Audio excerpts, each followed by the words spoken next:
اعوذ باللہ من الشیطان اللعین الرجیم بسم اللہ الرحمن الرحیم الحمد للہ رب العالمین الصلاة والسلام علی اشرف الانبیاء والمرسلین وعلی آلہ طیبین طاہرین المعصومین الذین اذہب اللہ عنہم الرجس وطہرہم تطہیرا اللہم صلی علی محمد وآل محمد وعجل فرجہم اللہم اخرجنا من الظلمات الوہم واکرمنا بنور الفہم اللہم افتح علینا ابواب رحمتک وانشر علینا خزائن علومک برحمتک یا ارحم الراحمین اللہم صلی علی محمد وآل محمد وعجل فرج قائم آل محمد۔ عزیزان محترم، ہماری آپ کے ساتھ گفتگو مرحوم آیت اللہ سید محمد حسین حسینی طہرانی کی گراں قدر کتاب رسالہ لب اللباب میں جاری تھی، اور آج جس سلسلے کے 45ویں درس کے ساتھ ہم آپ کی خدمت میں حاضر ہوئے ہیں۔ ہم نے عرض کیا کہ مرحوم آیت اللہ سید محمد حسین حسینی طہرانی نے اپنی اس گراں قدر کتاب میں، جسے در واقع مفسر قرآن آیت اللہ محمد حسین طباطبائی رحمۃ اللہ علیہ کے عرفانی دروس کی تقریرات کے طور پر پہچانا جاتا ہے اور بیان کیا جاتا ہے، اس درس میں اب تک ہم آیت اللہ طہرانی سے 3 مرتبہ سیر و سلوک کے مکمل مراحل اور پروسیس کو آپ کی خدمت میں بیان کر چکے ہیں۔ آیت اللہ طہرانی اس باب کے آخری جو 1-2 صفحات ہمارے رہ گئے ہیں،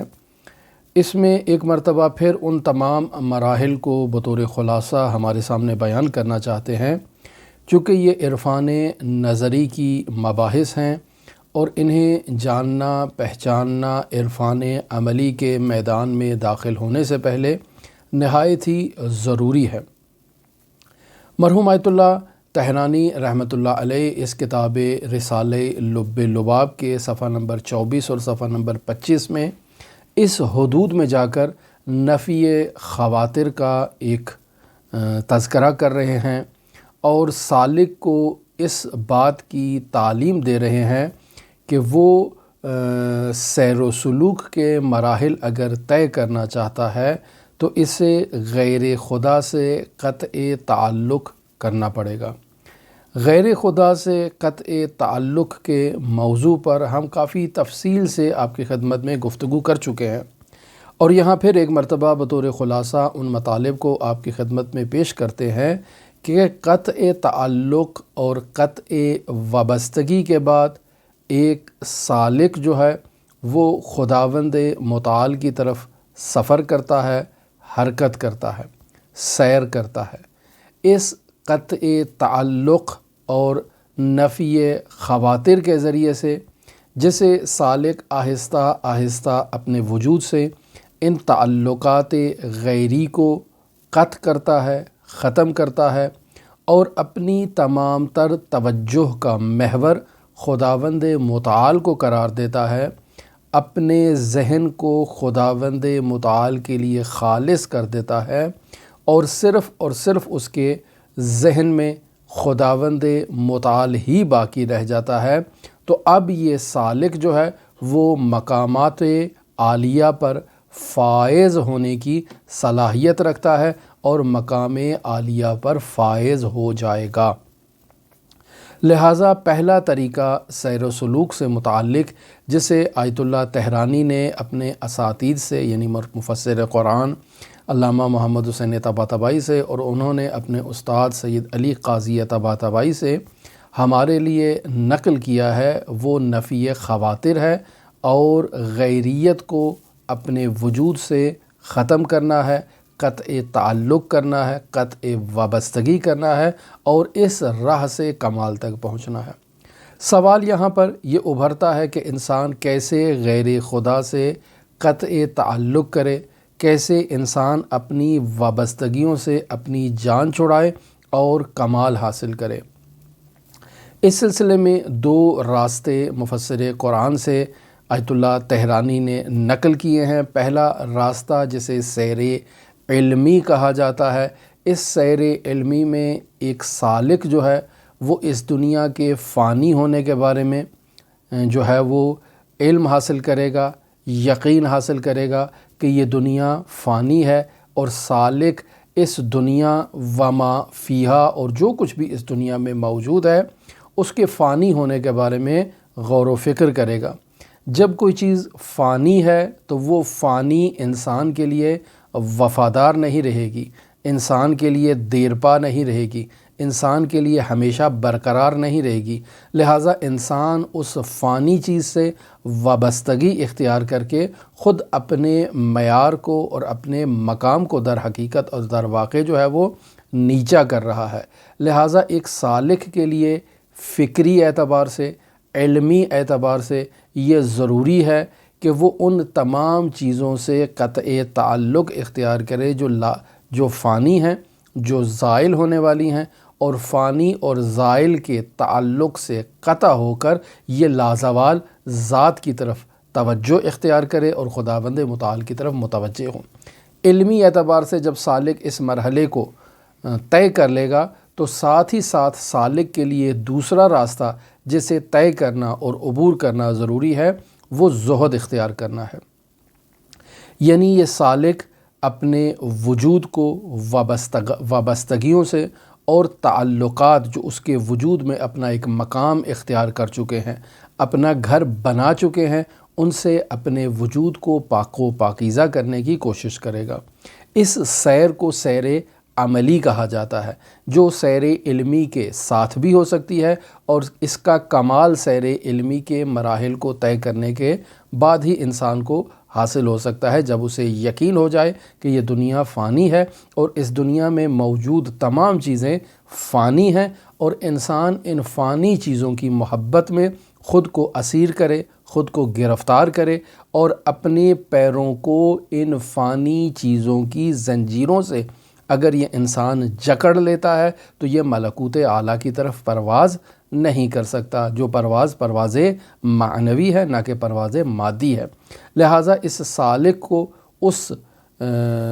وابستگیوں سے قطع تعلق اختیار کر کے اعلیٰ مقامات کی طرف پہنچنے کے لیے پرواز کرنا ہے، جس کے لیے اسے عملی میدان میں ان وابستگیوں سے اپنا رابطہ ختم کرنا ہے۔ سوال یہ پیدا ہوتا ہے یہاں پر کہ کیا قطع تعلق کا مطلب یہ ہے کہ انسان کسی چیز سے اپنے دل میں وابستگی ایجاد نہ کرے؟ یہ ایک سوال ہے۔ ممکن ہے اس گفتگو میں جہاں ہم اس نفی خواطر کی بحث کو بیان کر رہے تھے، وہاں اس موضوع پر یقیناً ہم نے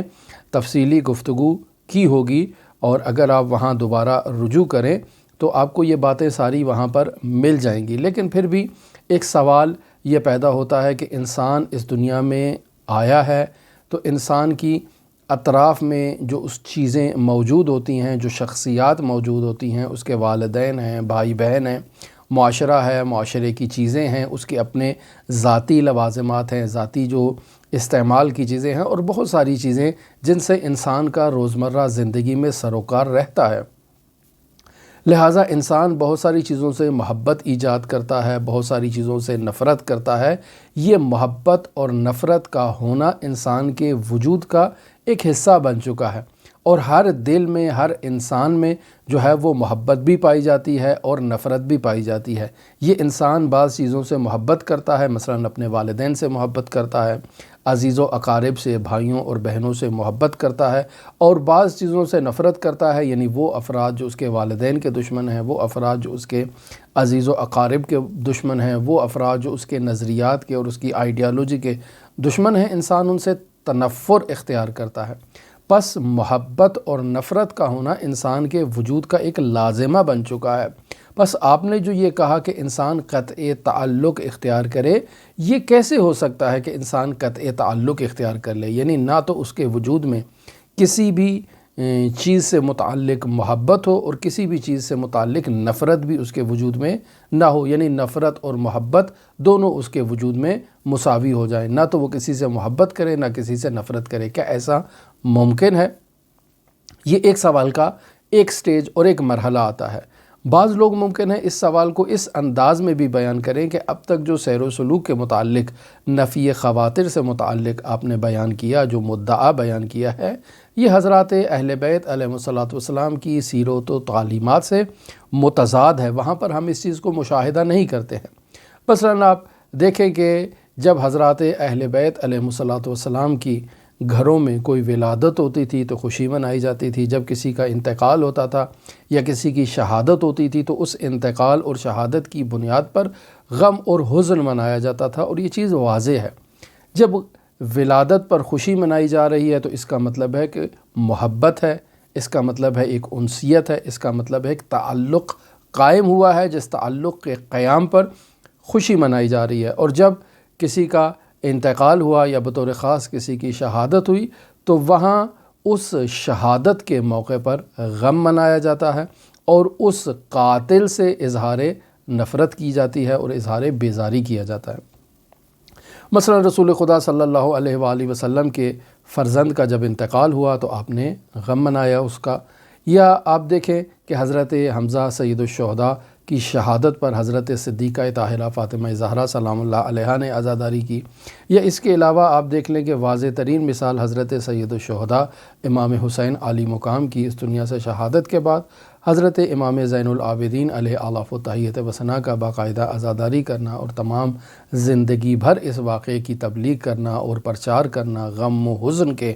میدان میں، یہ اس بات کی دلیل ہے کہ ایک طرف محبت ہے اور ایک طرف نفرت ہے اور انزجار ہے۔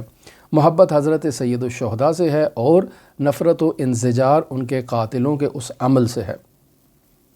پس یہاں پر بھی محبت پائی جاتی ہے، وابستگی پائی جاتی ہے، علاقہ پایا جاتا ہے۔ تو آپ کیسے کہہ سکتے ہیں کہ سیر و سلوک میں پہلا مرحلہ جو تعلیم دیا ہے آیت اللہ تہرانی نے وہ نفی خواطر سے متعلق ہے، اور اس میں واضح طور پر اس مطلب کو آیت اللہ تہرانی بیان کر رہے ہیں کہ انسان اس دنیا میں موجود تمام چیزوں سے نہ تو محبت اختیار کرے اور نہ ہی نفرت اختیار کرے، محبت اور نفرت اس کے دل میں مساوی ہو جائیں تاکہ اس کے دل میں کسی قسم کا تعلق قائم نہ ہو، کسی قسم کی وابستگی قائم نہ ہو، اور یہ نفی تعلق اور نفی وابستگی کو ختم کرنے کے بعد، نفی کرنے کے بعد سالک جب اس کے وجود میں محبت اور نفرت دونوں مساوی ہو جائیں گی تو اب یہ سالک اپنے وجود میں خداوند متعال سے اس محبت کا محور اس ذات کو قرار دے اور نفرت کا محور بھی اس ذات کے عدو کو قرار دے۔ پس غیر اللہ سے محبت اور غیر اللہ سے نفرت جو ہے اس کا محور اس نے صرف خداوند متعال کی ذات کو قرار دیا ہے، اور محبت صرف خداوند متعال کے لیے ہے، اور نفرت بھی بطور خاص خداوند متعال کے غیر سے ہے۔ پس انسان خداوند متعال سے وابستگی کو ایجاد کرے، غیر اللہ سے وابستگی کو قطع کرے، اور اس طرح سے یہ سالک جو ہے وہ کمال کا سفر طے کر سکتا ہے۔ اگر اس سوال کے جواب کو ہم دوبارہ آپ کی خدمت میں اپنی اسی گزشتہ گفتگو سے بیان کریں تو وہاں ہم نے محبت کی نوعیت کو بیان کیا تھا اور بغض کی اور حزن کی نوعیت کو بیان کیا تھا، یعنی انسان کے وجود میں جو محبت ہوتی ہے اور انسان کے وجود میں جو نفرت ایجاد ہوتی ہے اس کا محور فی اللہ ہونا چاہیے، یعنی انسان محبت کر رہا ہے اللہ سے اور انسان نفرت کر رہا ہے اللہ کے دشمنوں سے۔ پس ہر وہ ذات جس سے اللہ تبارک و تعالی محبت کرتا ہے، انسان اس ذات سے محبت کو اللہ کی محبت قرار دیتے ہوئے اسے محبت کرتا ہے، اور ہر اس ذات سے انسان انزجار اور دشمنی اختیار کرتا ہے کہ جس ذات نے خداوند متعال سے دشمنی اختیار کی ہے۔ پس محور اللہ کی محبت ہے، یعنی محبت کا آغاز بھی خداوند متعال کی ذات سے ہے، اور محبت میں جو انزجار ہے، جو نفرت ہے، وہ بھی خداوند متعال ہی کی ذات کو محور قرار دیتے ہوئے اس کے عدو سے انسان محبت کرتا ہے۔ پس ہر وہ چیز جو انسان کو اللہ کے قریب کر دے انسان اس سے محبت کرتا ہے، مثلا رسول خدا صلی اللہ علیہ وآلہ وسلم کی ذات گرامی وہ ذات ہے جو انسان کو خداوند متعال کے قریب کرتی ہے، لہٰذا انسان رسول خدا صلی اللہ علیہ وآلہ وسلم کا اگر دامن تھام لے تو یہ خداوند متعال سے وصل ہو جائے گا۔ اگر رسول خدا صلی اللہ علیہ وآلہ وسلم کے دشمنوں سے یہ انسان بیزاری اختیار کرے تو یہ خداوند متعال سے متصل ہو جائے گا رسول خدا صلی اللہ علیہ وآلہ وسلم کی بدولت۔ اور اسی طرح سے حضرات ائمہ معصومین علیہم الصلاۃ والسلام ہیں، اور ہم اس مطلب کو تفصیلاً آپ کی خدمت میں بیان کر چکے ہیں پہلے بھی اپنی گفتگو میں۔ پس اگر انسان سعودی اعتبار سے یا نزولی اعتبار سے دیکھے تو ایسا نہیں ہے کہ انسان ماں سے محبت کر رہا ہے، انسان والد سے محبت کر رہا ہے، بھائی سے محبت کر رہا ہے، چچا چچی سے محبت کر رہا ہے، یا دنیا میں کسی بھی رشتے سے وہ محبت کر رہا ہے، تو اس محبت سے وہ خداوند متعال تک پہنچے، اسے سیر سعودی کہا جائے گا، یعنی انسان نیچے سے اوپر تک پہنچے، خداوند متعال تک پہنچے۔ اس مطلب کو قطع تعلق کرنا ہے، بلکہ انسان نے محبت کا محور سعودی نہیں قرار دینا بلکہ نزولی قرار دینا ہے، یعنی انسان خدا سے محبت کرے، اور پھر خدا نے جس سے محبت کے لیے کہا ہے، چاہے وہ والد ہے، چاہے وہ والدہ ہے، چاہے وہ عزیز و اقارب ہیں، بہن بھائی ہیں، معاشرہ ہے، انبیاء ہے، ائمہ معصومین علیہم الصلاۃ والسلام ہیں، انسان اس طرف سے محبت کو لے کر آئے اور خداوند متعال سے محبت کو نشأت دے اور آگے پھیلائے۔ پس محبت کا محور جو قرار پایا وہ خداوند متعال ہے، اور دوری کا محور ہر اس ذات سے دوری جس سے خداوند متعال نے دوری اختیار کرنے کے لیے کہا ہے، چاہے وہ دشمن خدا ہے، چاہے وہ ذات ہے کہ جو خداوند متعال کے قریب نہیں ہے، لہٰذا محور انسان نے خداوند متعال کو قرار دیا ہے۔ پس ہر وہ چیز جو انسان کو اللہ سے دور کر دے، انسان اس سے نفرت کرے، اور ہر وہ چیز جو انسان کو اللہ کے قریب کر دے، انسان اس سے محبت اختیار کرے، کیوں؟ چونکہ خداوند متعال نے حب اور بغض کا یہ معیار قرار دیا ہے۔ ایک سالک جو نفی خواتر کر رہا ہے، جو غیر اللہ کو اپنے وجود سے پاک و پاکیزہ کر رہا ہے اور اپنے وجود میں اللہ کی محبت کو ڈال رہا ہے، وہ ہر اس رشتے کو بھی اپنے وجود میں جگہ دے گا جس رشتے کو وجود دینے کی خداوند متعال نے انسان کو ترغیب دلائی اور حکم دیا ہے اور اطاعت کرنے کے لیے کہا ہے۔ لہٰذا یہ چیزیں حضرات ائمہ معصومین علیہم الصلاۃ والسلام کے فرامین ذیشان میں بطور واضح ہمیں مل جاتی ہے۔ پس انسان اپنے وجود میں اس معیار کو پرکھنے کے لیے کہ میرے وجود میں آیا یہ جو محبت پائی جا رہی ہے، یہ اللہ سے محبت ہے یا اللہ سے محبت نہیں ہے، اگر میرے وجود میں یہ جو نفرت اور انزجار پایا جا رہا ہے، یہ اللہ کی خاطر ہے یا اللہ کی خاطر نہیں ہے۔ انسان اپنے مال کو اگر ہم معیار قرار دیں کہ آیا یہ جو مال کی محبت ہے یہ خدا کے لیے ہے یا خدا کے لیے نہیں ہے، انسان سارا دن مال کے لیے محنت کرتا ہے، لیکن جب انفاق کی باری آتی ہے تو بے دریغ اسے انفاق کر دیتا ہے، کیوں؟ چونکہ انفاق کرنے کا حکم بھی خداوند متعال نے دیا ہے۔ پس انسان مال سے محبت نہیں کر رہا بلکہ اللہ سے محبت کر رہا ہے۔ پس مال جو اس کے پاس موجود ہے، جسے انسان نے نہایتی محنت سے، نہایتی مشقت سے، نہایتی جد و جہد سے حاصل کیا ہے، اس مال سے وہ محبت صرف اس عنوان سے کر رہا ہے کہ خداوند متعال نے اس مال کی تغودو کے لیے، اس دنیا میں اپنی زندگی کے معاشرتی امور کی نظم و نسق اور مینجمنٹ کے لیے، اس مال کو حاصل کرنے کے لیے انسان کو جد و جہد کرنے کے لیے کہا ہے۔ لہٰذا حصول مال کی محبت جو ہے وہ امر الہی کی اطاعت کی خاطر ہے، لہٰذا جب اس نے کہا انفاق کر دو، خمس دے دو، تو انسان خمس دے دے گا، جب اس نے کہا زکوٰۃ دے دو تو انسان زکوٰۃ دے دے گا۔ لہٰذا انسان انفاق کے وقت دیکھے کہ آیا اس کے وجود میں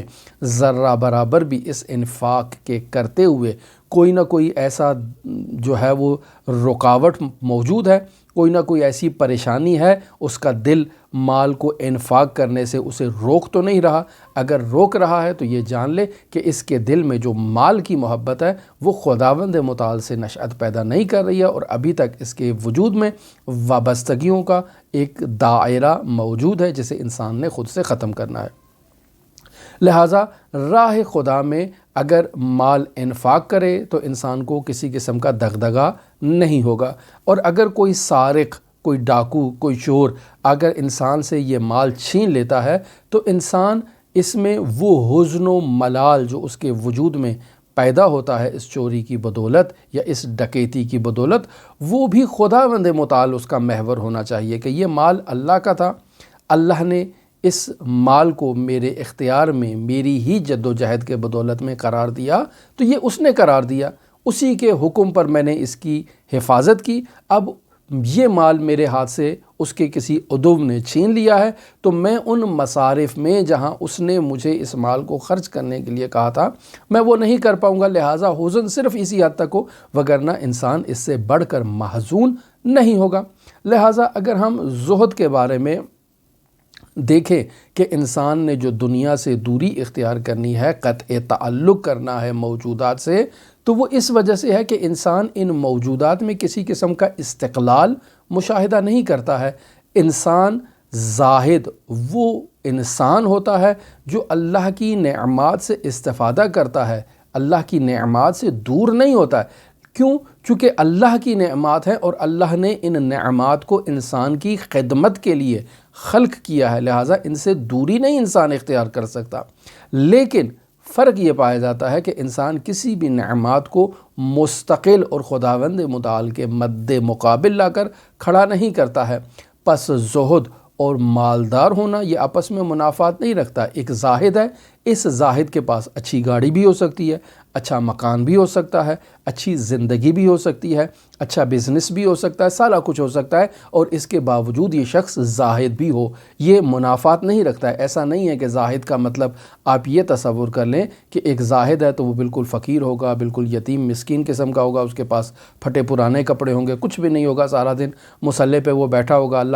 اللہ کا ذکر کرتا ہوگا۔ نہیں، ایسا نہیں ہے۔ زاہد خداوند متعال کے احکام کی فرمان برداری کرتے ہوئے اس دنیا میں جد و جہد کرتا ہے، کوشش کرتا ہے، جہاد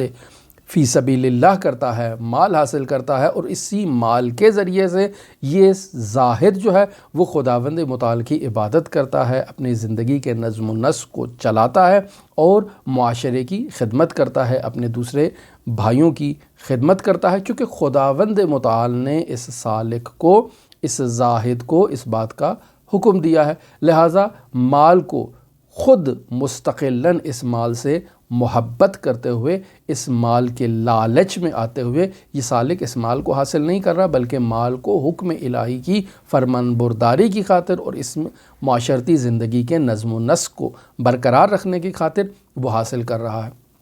لہٰذا جب اس مال کو انفاق کرنے کی باری آئے گی تو وہ انفاق کرتے ہوئے دریغ نہیں کرے گا، ذرہ بھر بھی نہیں ہچکچائے گا، اور اگر اس مال کو راہ خدا میں مکمل قربان کر دینے کی بھی نوبت آئے تو یہ سالک پریشان نہیں ہوگا۔ لہٰذا مال کو وہاں پر خرچ کرے گا جہاں اس نے خرچ کرنے کا حکم دیا ہے۔ لہٰذا ایسے سالک کے لیے اور ایسے زاہد کے لیے انفاق کرنا نہایت ہی آسان ہو جاتا ہے۔ جب وہ دیکھ رہا ہے کہ ایک شخص ضرورت مند ہے اور اس کے پاس مال ہے تو یہ مال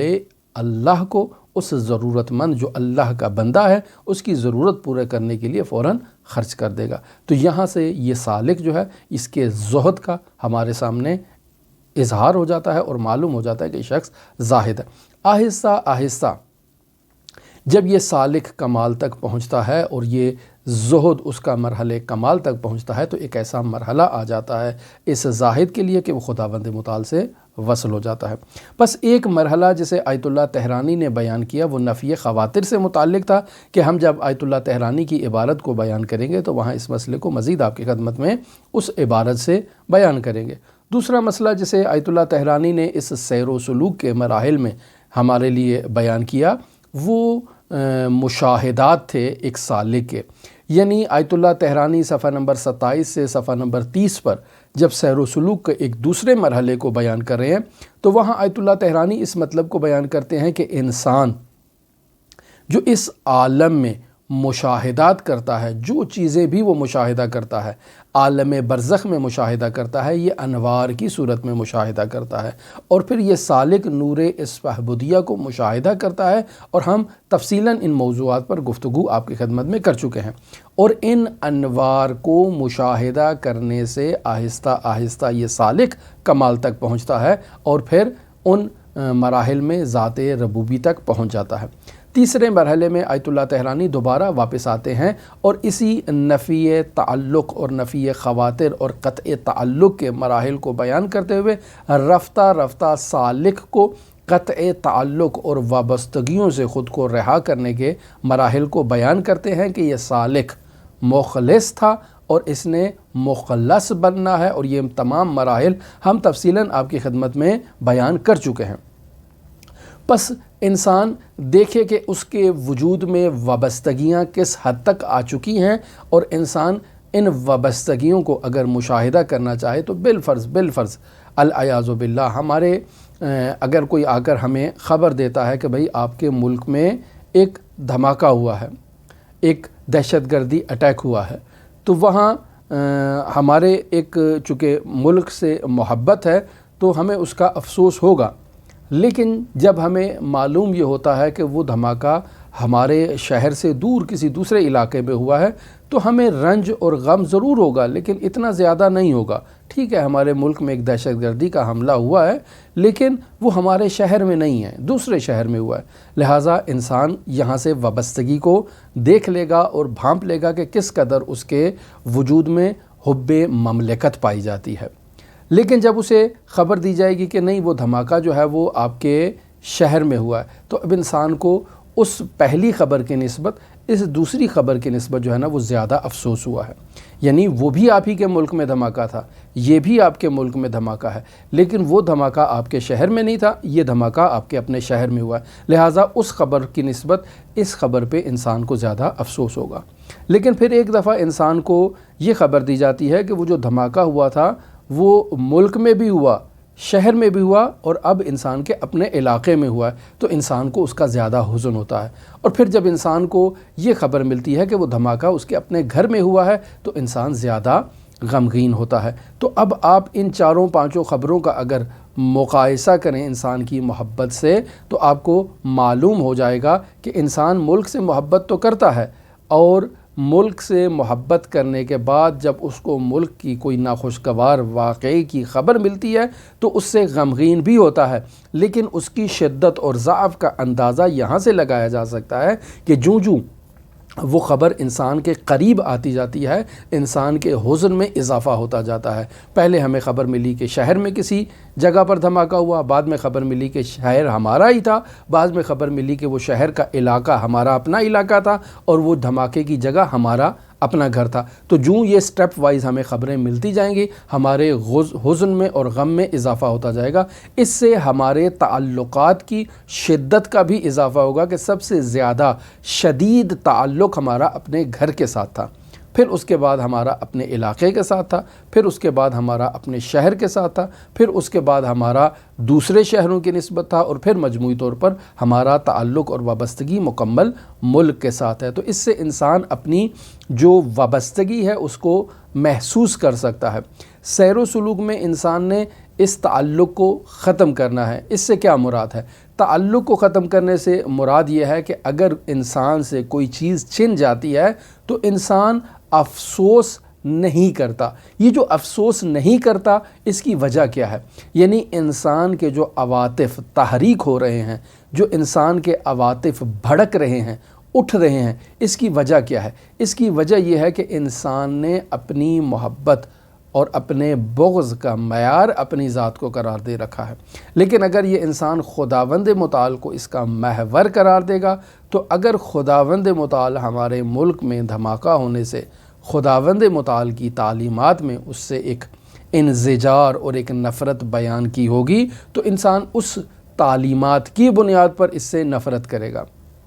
اور اگر اس تعلیمات میں یہ نفرت بیان نہیں کی گئی تو انسان اس سے نفرت نہیں کرے گا۔ لہٰذا محور جو محبت کا قرار دیا گیا ہے اور جو بغض کا قرار دیا گیا ہے وہ خداوند متعال کی ذات کو ہے، اور انسان نے جو ہے وہ نیچے سے اوپر کی طرف صعود نہیں کرنا اس میں، بلکہ اوپر سے نیچے کی طرف آنا ہے، قطع تعلق اور قطع وابستگیوں کا۔ یہی مطلب ہم آپ کی خدمت میں آیت اللہ طحرانی سے نقل کریں۔ یہاں کچھ عبارت ہے آیت اللہ طحرانی کی، میں جلدی سے اس عبارت کو آپ کی خدمت میں بیان کرتا ہوں تاکہ اس کتاب کے متن کو بھی ہم آگے لے کر چلیں اور زیادہ مطالب خود ہماری اپنی طرف سے جو ہم نے آیت اللہ طحرانی کی کتاب سے سمجھے ہیں وہ نہ ہوں، صرف ہماری فہم نہ ہو، بلکہ آیت اللہ کی اپنی عبارت ہو، اس کا ترجمہ ہو، اور پھر آپ خود قضاوت کریں کہ یہ مطالب کہاں تک آیت اللہ طحرانی نے جو بیان کیے وہ کس انداز میں ہیں۔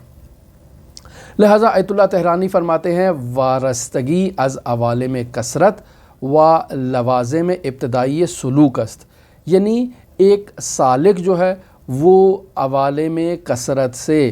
جو ہے وہ وارستگی اختیار کرتا ہے، دوری اختیار کرتا ہے، تو یہ سیر و سلوک کا ابتدائی مرحلہ ہے۔ یعنی در ابتدائی سلوک باید سالک اللہ بے وسیلہ اختیار مقام زہد، یعنی سیر و سلوک کے مراحل میں یہ سالک جب خداوند متعال کی طرف سلوک اختیار کرنا چاہتا ہے تو یہ سلوک کے مراحل کو طے کرنے کے لیے سب سے پہلے مرحلہ جو اس نے اختیار کرنا ہے وہ اختیار مقام زہد ہے، یعنی اس نے سالک نے زہد کا مقام اختیار کرنا ہے۔ اور زہد کے متعلق ہم بیان کر چکے کہ زہد علمی بھی ہے اور زہد عملی بھی ہے۔ پھر اس کے بعد آیت اللہ طحرانی فرماتے ہیں وَتَعَمُّل وَدِقَّت وَتَفَقُّر در بی اعتباری دنیا، یہ وہی زہد علمی ہے، یعنی انسان غور و فکر کرے گا، انسان دقت کرے گا، انسان سوچ و بچار کرے گا کہ یہ دنیا بے اعتبار ہے، یعنی یہ دنیا بادوام نہیں ہے، یہ دنیا انسان کے لیے پائیدار نہیں ہے۔ لہٰذا جب پائیدار نہیں ہے، جب اس میں دوام اور ثبات نہیں پایا جاتا انسان کے لیے، تو پھر انسان اس سے اپنی قلبی وابستگی کو ایجاد کیوں کرے؟ لہٰذا فرماتے ہیں اختیار مقام زہد و تعمل و دقت و تفکر در بی اعتباری دنیا و عدم فائدہ دل بستگی بیان، پس اس دنیا سے وابستگی اختیار کرنے کا اور دل لگانے کا کوئی فائدہ نہیں ہے، چونکہ اس نے فانی ہو جانا ہے۔ آج میرے پاس میرے عزیز و اقارب ہیں، کل یہ میرے سے چھن جائیں گے، کسی حادثے کی بدولت جا سکتے ہیں، خداوند متعال ان کو مجھ سے لے سکتا ہے، پس یہ میرے پاس دائماً موجود نہیں ہے۔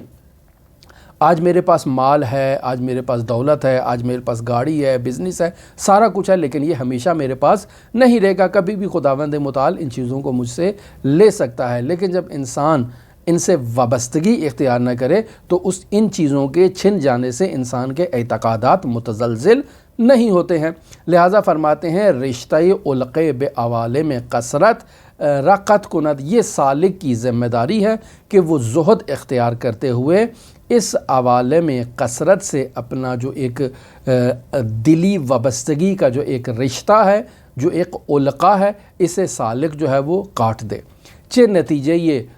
زہادت بی میلی و بی رغبیست، یعنی انسان زاہد جس نے زہد اختیار کیا ہے وہ ان چیزوں سے راغب نہیں ہوتا ہے، ان چیزوں سے وابستگی ایجاد نہیں کرتا ہے، چونکہ یہ امور دنیاوی ہیں اور سب کے سب کیا ہیں؟ فانی ہیں۔ ودر نتیجے از رودادہائی کے موجب نفع مادی و سوری اوست خوشحال نمی شود، اس سالک کو اس دنیا میں جو بھی واقعات، جو بھی حادثات اس کے ساتھ پیش آتے ہیں، چاہے وہ مادی اعتبار سے اس سالک کے لیے مفید ہوں، نفع بخش ہوں، یا اس کے لیے نقصان دہ ہوں اور ضرر آور ہوں، دونوں صورتوں میں سالک ان سے خوشحال یا ان سے ناراض نہیں ہوتا ہے۔ وَأَز وقائع کے موجب ضررہا یا مادی اوست متاثر و محزون نمی گردد، وہ مادی حادثات اور وہ مادی واقعات جو انسان کے لیے ضرر رکھتے ہیں، انسان کے لیے نقصان رکھتے ہیں، انسان ان کے نقصانات کی بدولت جو ہے وہ محزون نہیں ہوتا ہے۔ یعنی کوئی چیز اگر اس سے چھن جاتی ہے، کسی عزیز کا انتقال ہو جاتا ہے، کوئی مال و دولت اس کا جو ہے وہ ضائع ہو جاتا ہے، تو انسان وہاں غمگین نہیں ہوتا ہے۔ کیوں؟ یہ معیار اور یہ کسوٹی ہمیں دی جا رہی ہے، اس کی وجہ کیا ہے؟ تو اگر ہم دیکھیں تو سورہ حدید کی آیت نمبر 57 میں خداوند متعال ہمیں اس مطلب کی طرف رہنمائی کر رہا ہے، لَكَيْ لَا تَعْسُوا عَلَى مَا فَاتَكُمْ، یعنی وہ چیز جو آپ سے فوت ہو چکی ہے آپ اس سے افسوس اور حسرت نہ کھائیں، وَلَا تَفْرَحُوا بِمَا آتَاكُمْ، وہ چیز جو آپ کو عطا کر دی گئی ہے اس عطا پر آپ لوگ خوشحال نہ ہوں، یہ مادی چیز جو آپ سے چھن گئی اس کے چھن جانے پر ناراض نہ ہوں، اور یہ جو مادی نعمت آپ کو عطا کی گئی ہے اس پر آپ خوشحال نہ ہوں، بلکہ آپ کا جو چھن جانا والی جو کیفیت ہے اور جو عطا والی کیفیت ہے دونوں میں آپ کی حالت جو ہے وہ مساوی ہونی چاہیے، اور وہ دونوں حالتوں میں تساوی آپ کی کیسے ہو سکتی ہے کہ آپ ان دونوں حالتوں میں شاکر ہوں، خداوند متعال کا شکر ادا کریں۔ این بی رغبتی و بی میلی منافات با حزن و خوشی فی اللہ نہ دارت۔ اب یہاں کہیں کہ ایک طرف ہمیں کہا جا رہا ہے کہ انسان افسوس نہ کھائے، ایک طرف انسان کو کہا جا رہا ہے کہ خوشحال نہ ہو، جبکہ ہم دیکھ رہے ہیں کہ ائمہ معصومین علیہ الصلاۃ والسلام کی زندگی میں، انبیاء کرام علیہ الصلاۃ والسلام کی زندگی میں ہم اس چیز کو مشاہدہ کرتے ہیں کہ وہاں رغبت بھی ہے، وہاں خوشحالی بھی ہے اور وہاں افسوس بھی ہے، تو آپ کیسے یہ باتیں ہمارے لیے بیان کر رہے ہیں؟ تو فرماتے ہیں کہ این بی رغبتی و بی میلی منافات با حزن و خوشی فی اللہ نہ دارت، یعنی وہ حزن جو تھا وہ اللہ کے لیے تھا، وہ خوشی جو حضرات انبیاء اور ائمہ معصومین کی زندگی میں ہم مشاہدہ کرتے ہیں وہ حزن بھی اللہ کے لیے ہے، وہ خوشی بھی اللہ کے لیے ہے، لیکن یہ جس خوشی اور حزن کی نفی کی جا رہی ہے یہ اللہ کے لیے نہیں ہے بلکہ ہمارے نفس کی خواہش کے مطابق ہے، لہٰذا اس خواہش کو قطع کرنے کا حکم دیا جا رہا ہے ایک زاہد کو۔ سوال کیوں ایسے ہے؟ کہتے ہیں زیرا ان خوشحالی از محبت بے مال و منان و اعتباریات نہ بودے، یعنی انبیاء کی ہم زندگی میں جو محبت دیکھتے ہیں یا نفرت دیکھتے ہیں، یا ائمہ معصومین علیہ الصلاۃ والسلام کی حیات طیبہ میں جو محبت اور نفرت دیکھتے ہیں، تو اس کا یہ مطلب نہیں ہے کہ وہ اس مال دنیا کے اوپر جو ہے وہ، یا اس اعتباری دنیا کے اوپر، یا اس فانی دنیا کے اوپر اور فانی مال کے اوپر جو ہے وہ خوشحال نہیں ہو رہے ہیں، ایسا نہیں ہے، بلکہ از جہت آنس، بلکہ اس کی وجہ یہ ہے کہ خود را غرق دریائے احسان و کرم خدا می بینند، یعنی میں خداوند متعال کا شاکر ہوں، جب اس نے مجھ پر احسان کیا، اپنی نعمات کو مجھے عطا کیا، تو میں ان نعمات کے عطا ہونے پر میں خوشحال ہوں اور اس کی نعمات کا شکر ادا کر رہا ہوں، اور جب کوئی نعمت مجھ سے چھن جاتی ہے تو وہاں بھی اسی کے شکر ادا کرتے ہوئے، اس کے حکم کی اطاعت کرتے ہوئے وہاں میں محزون ہوتا ہوں، چونکہ اس کی نعمت جو ہے وہ چھن گئی ہے، اور اس نے کہا ہے کہ اس نعمت کے چھن جانے پر آپ حزن کا اظہار کرو، لہٰذا میرا محزون ہونا، میرا خوشی منانا، اس کا معیار اور دائرہ کار خداوند متعال کی محبت کو قرار دیا ہے۔ پس از طی این مرحلے، یعنی جب سالک زہد کا اس مرحلے کو اختیار کرتا ہے اور اس مرحلے کو طے کر لیتا ہے، تازے سالک متوجہ خواہد شد، اب سالک کو اب آ کر یہاں پر پتہ چلے گا اور اس بات کا علم ہوگا کہ علاقی مفرطی بذات خود دارت، کہ سالک نے اب تک جو اپنے وجود میں ایک محبت ایجاد کر رکھی تھی وہ افراطی محبت تھی، اور اس کی اپنی ذات سے متعلق تھی، اپنے نفس سے متعلق تھی، و نفس خودرا تا سرحد عشق دوست دارت، یہ انسان جو اپنے وجود سے محبت کرتا ہے، اپنے وجود سے محبت کی بدولت یہ مال و دنیا کو اکٹھا کرنے کی کوشش کرتا ہے، مال و متاع دنیا، آسائش اور ساری چیزوں کو اپنی ذات سے محبت کی خاطر وہ جمع کرنے کے صدد میں تھا، نہ کہ خداوند متعال کی محبت کی خاطر تھی۔ ہر چے بجامی آورد، وہ جو کام بھی اس دنیا میں کرتا تھا، ہر مجاہدی کے می کنت ہمیں و ہمیں ناشی از فرط حب بذات خود است، سب کا محور اس کا اپنی ذات سے محبت کرنا تھا، زیرا کہ یکی از خصوصیات انسان کہ فطرتاً خودخواہ بودے، یعنی انسان کی خصوصیات میں جو فطری خصوصیات ہیں وہ اس میں سے ایک یہ ہے کہ انسان خودخواہ ہے، یعنی خود کو چاہتا ہے، یعنی اپنی جو وجودی جو اس کی سٹرکچر ہے اس سے وہ محبت کرتا ہے، اور ہر وہ چیز جو اس کے وجود کے لیے لازم اور ضروری ہے انسان اس سے محبت کرتا ہے، اور یہی مفرط ہے جو جس سے انسان کو دور ہونا ہے۔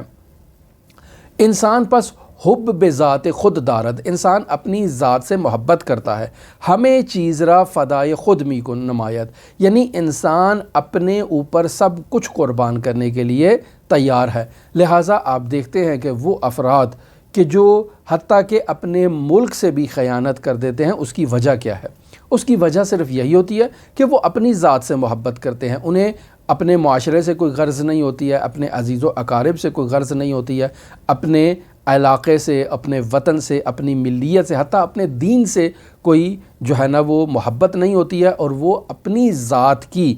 جو فلاح ہے، اپنی ذات کی جو اس دنیا ہے اس کو سجانے کی خاطر وہ سب کچھ قربان کرنے کے لیے تیار ہوتے ہیں، حتیٰ اپنی ناموس بھی قربان کر دیتے ہیں تاکہ وہ خود آسائش میں آ جائیں، کیونکہ انسان مفرط حد تک جو ہے وہ خود سے محبت کرتا ہے اور خود سے جو ہے نا وہ علاقے رکھتا ہے۔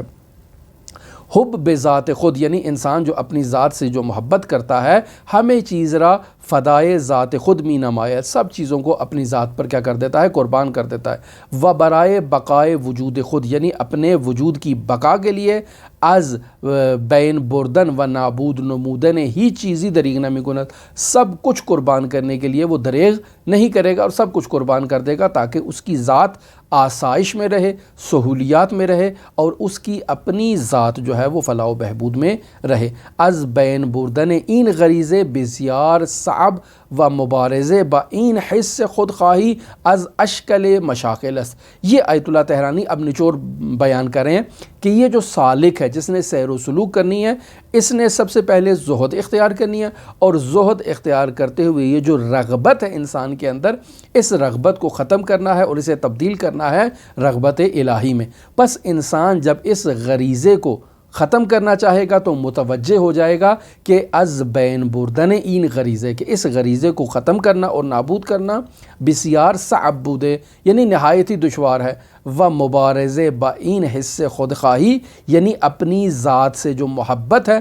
اس محبت کی جو حص ہے انسان کے اندر، اس سے جو مبارزہ کرنا ہے، جو جہاد کرنا ہے، وہ اشکل مشاکل است، وہ نہایت ہی دشوار ترین اور مشکل ترین مرحلہ ہے۔ و تعین حص از بین نہ رود، اور جب تک ایک سالک کے وجود سے یہ اپنی ذات سے جو محبت اور انانیت ہے، جب تک سالک کے وجود سے یہ ختم نہیں ہوگی، این غریزے نہ میرت، جب تک یہ غریزہ اس کے وجود سے ختم نہیں ہوگا، نور خدا در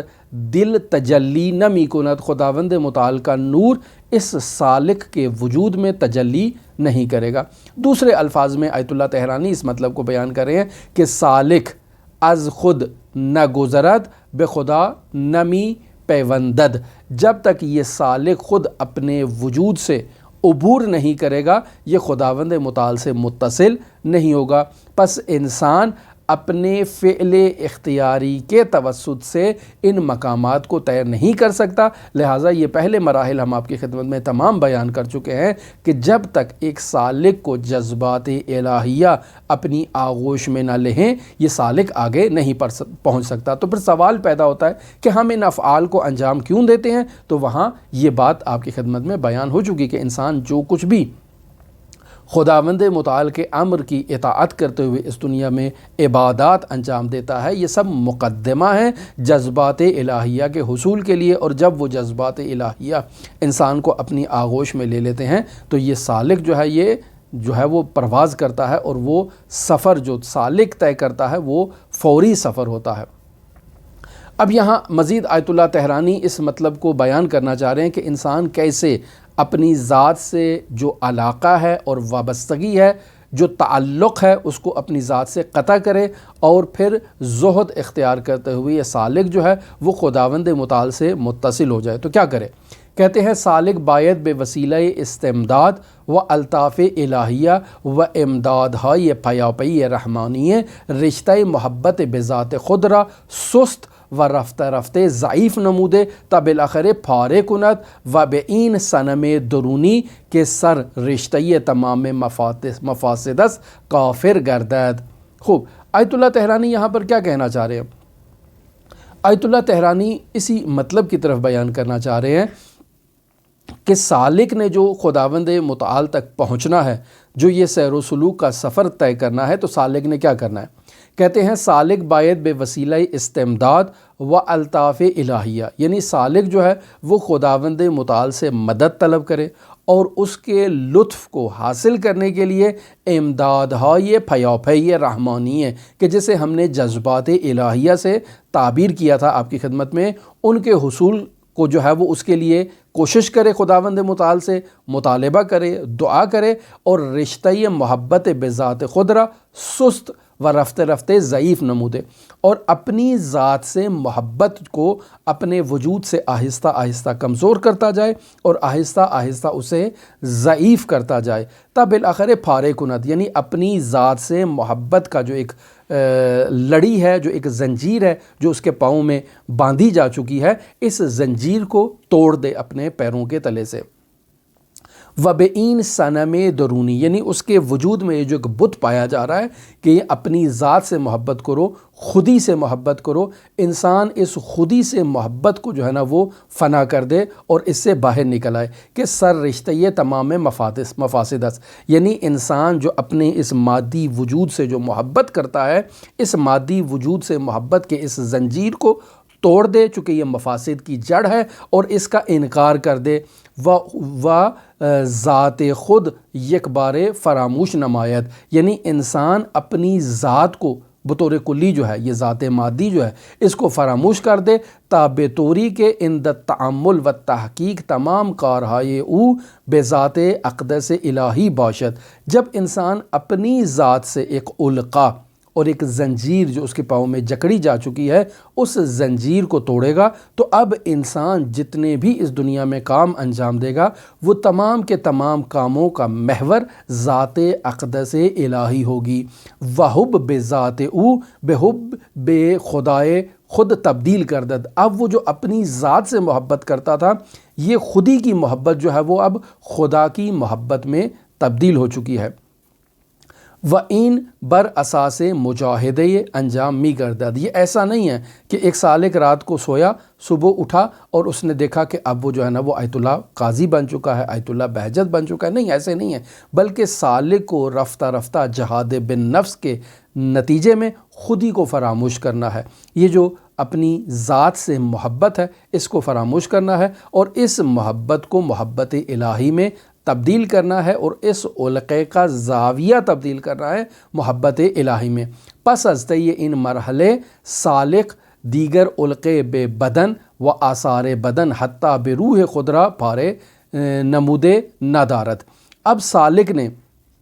جب اپنی ذات سے محبت کے اس علقے کو، جو اس کے بدن سے محبت تھی، اور بدن کے آثار بدن کیا ہیں؟ یہی مال ہے، یہی پراپرٹی ہے، یہی دنیا ہے، اور یہ دنیا کے لوازمات ہیں، ان چیزوں سے حتیٰ انسان کی روح، کہ انسان جب اس سے بھی محبت کے جو رابطہ ہے، جو زنجیر ہے، اس کو جب پارے کر دے گا، تو پھر انسان ہر کاری کے کند برائے خداست، انسان جو کام بھی انجام دے گا وہ کام خداوند متعال کی خاطر ہوگا۔ اگر صد جوئی کر دے در کار تہیہ اسباب زندگی بے قدر کفاف و ضرورت باشد، اگر انسان کوئی بھی کام کرتا ہے تو وہ مثلا دنیا کے حصول کے لیے بھی کوئی کام کرتا ہے تو وہ بے قدر کفاف، جتنا اس کے لیے ضروری ہے، جتنا اس کو خداوند متعال نے امر کیا ہے، انسان اسی حد تک جد و جہد کرتا ہے، کوشش کرتا ہے، تاکہ اس کا یہ دنیاوی نظام جو ہے وہ چل سکے، معاشرے کا نظام چل سکے۔ برائے آن اس کے محبوب ازلی خواستار حیات اوست، یعنی محبوب ازلی نے یہ چاہا ہے کہ یہ انسان اس دنیا میں زندگی بسر کرے، یہ معاشرہ برقرار رہے، لہٰذا انسان اس معاشرے کی حیات کے لیے جد و جہد کرتا ہے، کوشش کرتا ہے، مال اکٹھا کرتا ہے، معاشرے کی مینجمنٹ کرتا ہے، تغودو کرتا ہے، یہ سب کام انسان کرتا ہے، اور یہ عرفان عملی سے اور عرفان نظری سے منافات نہیں رکھتا ہے۔ کیوں؟ چونکہ انسان یہ جو کچھ بھی کر رہا ہے یہ سب کی سب خدا کے فرمان کی اطاعت کرتے ہوئے اور اس کی محبت میں کر رہا ہے، جیسا کہ انبیاء علیہم الصلاۃ والسلام نے اور حضرات ائمہ معصومین علیہم الصلاۃ والسلام نے کیا۔ بس دو الگ نظریے ہیں۔ ایک دفعہ انسان ان تمام کاموں کو اپنی ذات کی محبت میں انجام دیتا ہے، ایک دفعہ ان تمام کاموں کو خدا کی محبت میں انجام دیتا ہے اور اس کے فرمان کی فرمان برداری کرتے ہوئے انجام دیتا ہے۔ بس دونوں زاویے مختلف ہیں۔ اگر انسان اپنی ذات سے محبت کرتے ہوئے ان کاموں کو انجام دے گا تو مذموم ہے، اور اگر خدا کی خاطر کرے گا تو ممدوح ہے، اور اس کی عرفان اسلامی میں نفی نہیں کی گئی ہے۔ وَإِلَّا قدمی از قدم برائے تحقق حیات این نشئے برنمی داشت، یعنی اگر خداوند متعال کا حکم ہمیں نہ ہوتا کہ آپ اپنی زندگی کو ادامہ دو، آپ اپنی زندگی کو جاری رکھو، اپنی زندگی کی معاشرتی، انفرادی اور معاشرتی نظم و نسق کو برقرار رکھو، اگر اس کا حکم نہ ہوتا تو ہم یہ کام بالکل نہ کرتے، بالکل اپنے وجود سے غافل ہو جاتے، بالکل اسی طرح جیسے راہب افراد رہبانیت اختیار کرتے ہیں اور دنیا سے دور ہو جاتے ہیں، ہم بھی اسی طرح کرتے۔ لیکن خداوند متعال نے ہمیں رہبانیت سے منع کیا ہے اور ہمیں انہی معاشرتی امور میں نظم و نسق کو برقرار رکھنے کے لیے کہا ہے، تو ہم اس کے فرمان کی فرمان برداری کر رہے ہیں، اور یہ عین زہد ہے، زہد سے دور نہیں ہے یہ۔ البتہ این خواست در مقابل خواست خدا طولی خواہد بود نہ عرضی۔ اب یہاں دو چاہتیں نظر آ رہی ہیں، ایک میری چاہت ہے کہ میں اپنی دنیا کو جو ہے وہ اس کی مینجمنٹ کروں، ایک خدا کی چاہت ہے کہ میں اپنی دنیا کی مینجمنٹ کروں۔ اگر میں اپنی چاہت کی پیروی کرتے ہوئے اپنے معاشرتی امور کے نظم و نسق کو برقرار رکھوں گا تو یہ گویا کہ خدا کی چاہت کے مد مقابل چاہت عرضی ہے جو میری چاہت ہے، لیکن یہ مذموم ہے، دین اسلام اس کی اجازت نہیں دیتا ہے۔ لیکن اگر میں اپنی ذات کی اور اپنے معاشرے کی مینجمنٹ کے جو مسائل ہیں ان کو انجام دے رہا ہوں اس وجہ سے کہ خداوند متعال نے مجھ سے یہ کہا ہے کہ میں ایسا کروں، تو اب میری یہ چاہت خدا کی چاہت کے ذیل میں ہے، تو پس یہ چاہت طولی ہے، عرضی نہیں ہے۔ طولی کی مذمت نہیں کی گئی اسلام میں، عرضی کی مذمت کی گئی ہے۔ میں سمجھتا ہوں یہ میں نے آپ کی خدمت میں بات واضح کر دی۔ پھر آیت اللہ تہرانی فرماتے ہیں برہمین اساس دیگر سالک حق ندارت طالب کشف و کرامات بودے۔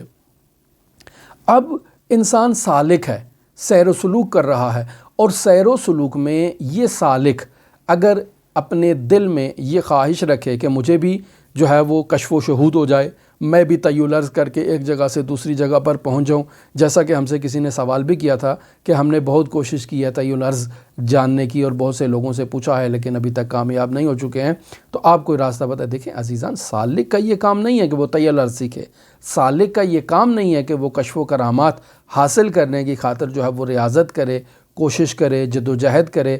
غیب کی خبروں کے بارے میں جو ہے وہ خبر حاصل کرنے کے لیے اور اپنے وجود کو ایک ایسے مرحلے پر لانے کے لیے کہ وہ ہر انسان کے باطن میں کیا ہو رہا ہے اس سے آگاہی حاصل کرنے کے لیے ریاضتیں کرے، اس کائنات میں تصرف کرنے کے لیے ریاضتیں کرے، یہ ایک سالک کا وظیفہ نہیں ہے۔ اور اگر کوئی شخص سیر و سلوک کا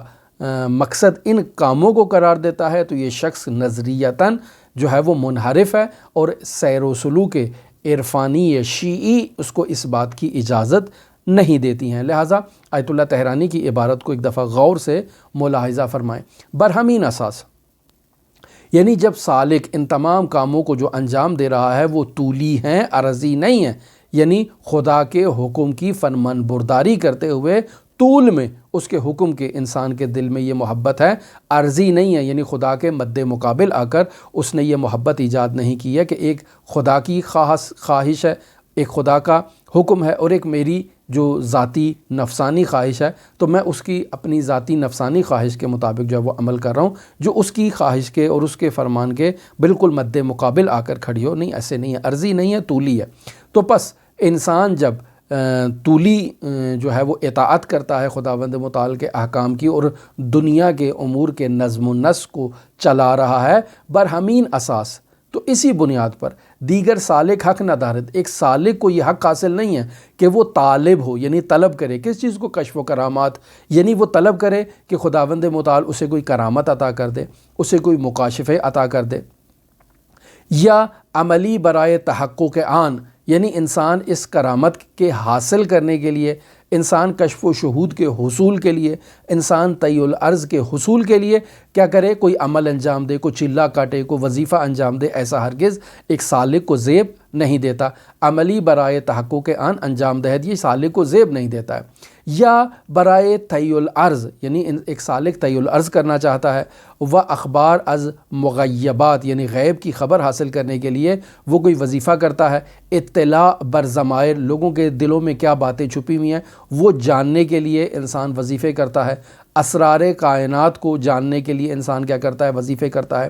تصرف در مواد کائنات دنیا میں تبدیلی کرنے کی خاطر انسان وظیفے کرتا ہے، یا ذکری بگوید یا کوئی ذکر کرتا ہے، و یا ریاضتی بکشد یا کوئی ریاضت کرتا ہے، برائے استکمال و بروز قوائے نفسانیہ بے ای وجہ و سورہ عملی انجام دہد، یا انسان اپنے ہی نفس کی جو خواہشات ہیں ان خواہشات کے اظہار کی خاطر کوئی بھی صورت، کسی بھی صورت میں کوئی عملی انجام دیتا ہے، یہ ایک سالک کو زیب نہیں دیتا، ایک سالک کو یہ حق حاصل نہیں ہے کہ وہ ایسا کام کرے۔ کیوں؟ چونکہ یہ سیر و سلوک سے منافات رکھتی ہیں۔ یہ ساری چیزیں جو ہم نے آپ کی خدمت میں بیان کیا آیت اللہ طہرانی سے، یہ اس خواہش پروردگار کے عرض میں آ کر بیٹھ جاتی ہیں۔ خدا نے ہمیں ایسی چیزوں کی اجازت نہیں دیا اور نہ ہی ایسی چیزوں کا عمل کرنے کا ہمیں حکم دیا ہے۔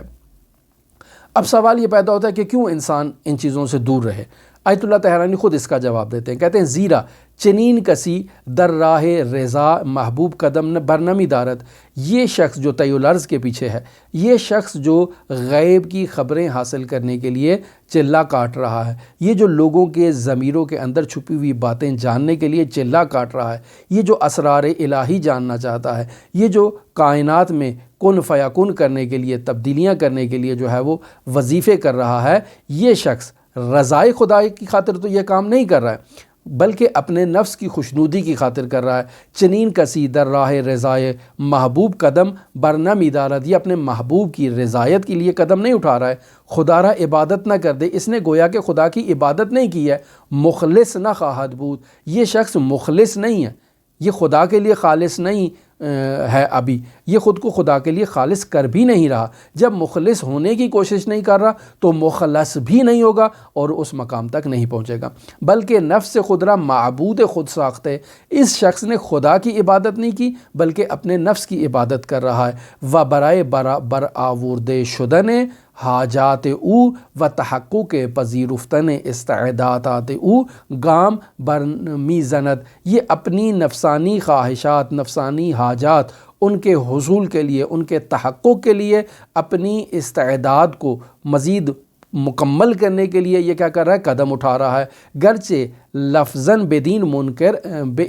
منکر اعتراف نہ کند، اس مطلب کا وہ زبان سے اعتراف نہیں کر رہا ہے، یہ نہیں کہہ رہا ہے کہ میں چلہ کاٹ رہا ہوں تاکہ مجھے طی الارض حاصل ہو جائے، میں چلہ کاٹ رہا ہوں تاکہ اس دنیا کے اسرار مجھے معلوم ہو جائے، اس بات کا زبان سے وہ اعتراف نہیں کر رہا ہے، لیکن اس کے وجود میں یہ حب جاہ موجود ہے۔ ظاہراً تمام عبادت اشرا برائے خدا انجام دہد، اگرچہ ظاہراً وہ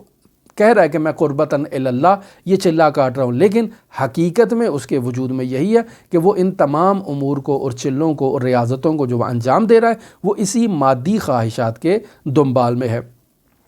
یہاں سے عرفان شیعی اور عرفان غیر شیعی جو دوسرے مکاتب اسلامی میں موجود ہے اس سے یہ بات واضح ہو جاتی ہے کہ وہ لوگ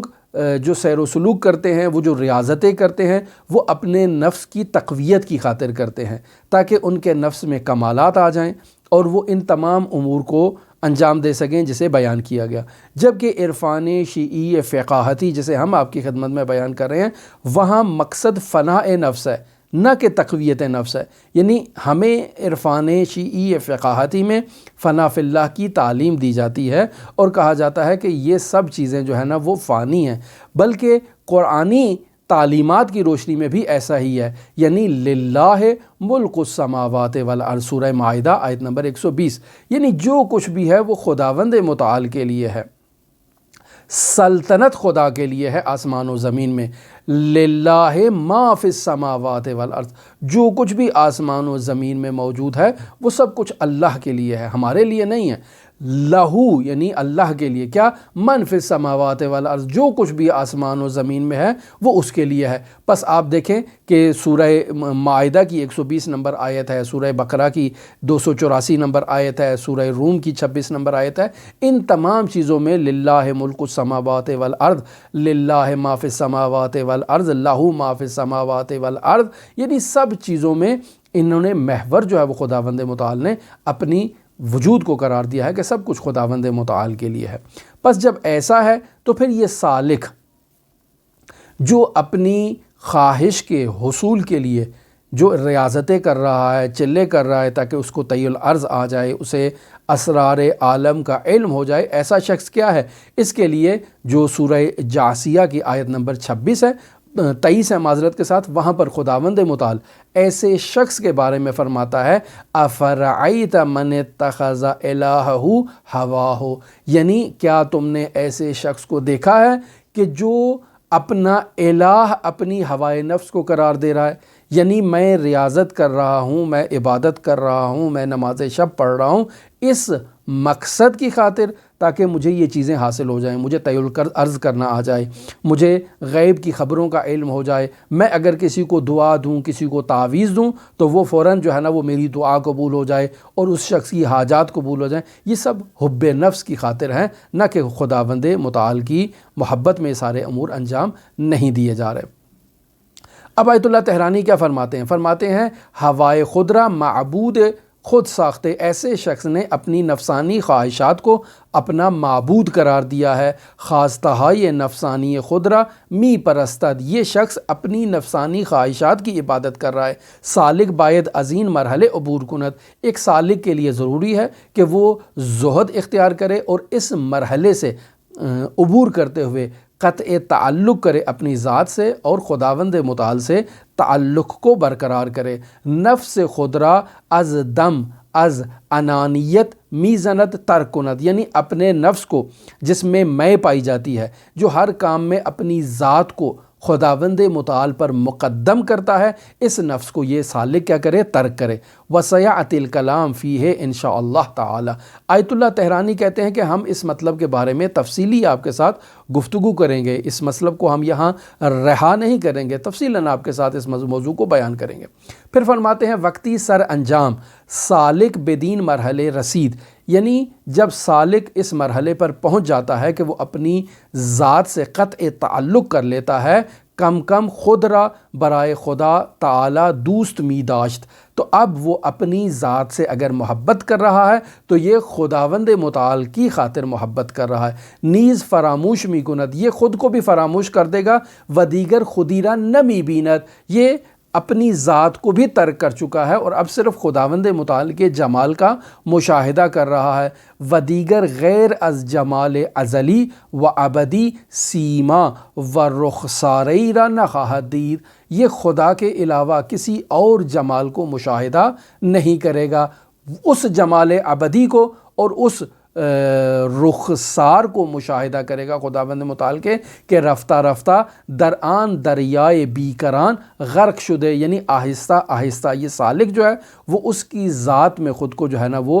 غرق کر لے گا۔ و اثری از او نخواہد مان، تو اب یہاں اس سالک کا اپنا کوئی وجود اور کوئی اثر جو ہے وہ باقی نہیں رہے گا۔ یہ وہ فنا کا مرحلہ ہے جیسے عرفان شیعی فقاہتی میں تعلیم دیا گیا ہے۔ پس یہاں سے ایک قاعدہ کلی ہمارے سامنے واضح ہو جاتا ہے، اور وہ قاعدہ کلی یہ ہے کہ عرفان شیعی فقاہتی میں ایک سالک کا مقصد صرف عبودیت، یعنی خود کو اللہ کے لیے خالص کرنا، اور اس اخلاص کے نتیجے میں مخلص بننا ہے اس سالک نے، جو تفصیلی ہم گفتگو آپ کی خدمت میں بیان کر چکے ہیں۔ پس اس سالک کا مقصد کشف و شہود کرنا نہیں ہے، طی الارض کرنا نہیں ہے، کرامات ظاہر کرنا نہیں ہے، مغیبات کی اطلاع حاصل کرنا نہیں ہے، یہ سب کے سب اس سالک کا مقصد نہیں ہے۔ ہاں اگر یہ سالک مقصد بالا تری حاصل کر لے تو یہ سب چیزیں اس کے پاؤں کی جو ہے نا وہ خاک ہیں، پاؤں کی دھول ہیں، تو یہ اس کی نفی نہیں ہو رہی ہے، لیکن سالک کا ہدف یہ چیز نہیں ہے۔ ہماری دعا ہے کہ خداوند متعال ان نورانی مطالب کو سمجھنے کی اور ان پر عمل کرنے کی ہمیں توفیق عطا فرمائے۔ ہماری دعا ہے کہ خداوند متعال حضرت صاحب العصر والزمان ہماری آخری حجت، ہمارے آقا ہمارے مولا کے ظہور میں تعجیل فرمائے اور ہمیں ان کے آوان و انصار میں شمار فرمائے۔ آپ تمام مومنین کے لیے، تمام دیکھنے والوں کے لیے حضرت شامل الحجج علی ابن موسیٰ الرضا علیہ آلاف و تحیت و ثنا کی نورانی بارگاہ میں دعا گو بھی ہوں، اور آپ کی سربلندی کے لیے اسی طرح دعا کرتے رہیں گے۔ اللہم صلی علی محمد و آل محمد وعجل فرج قائم آل محمد۔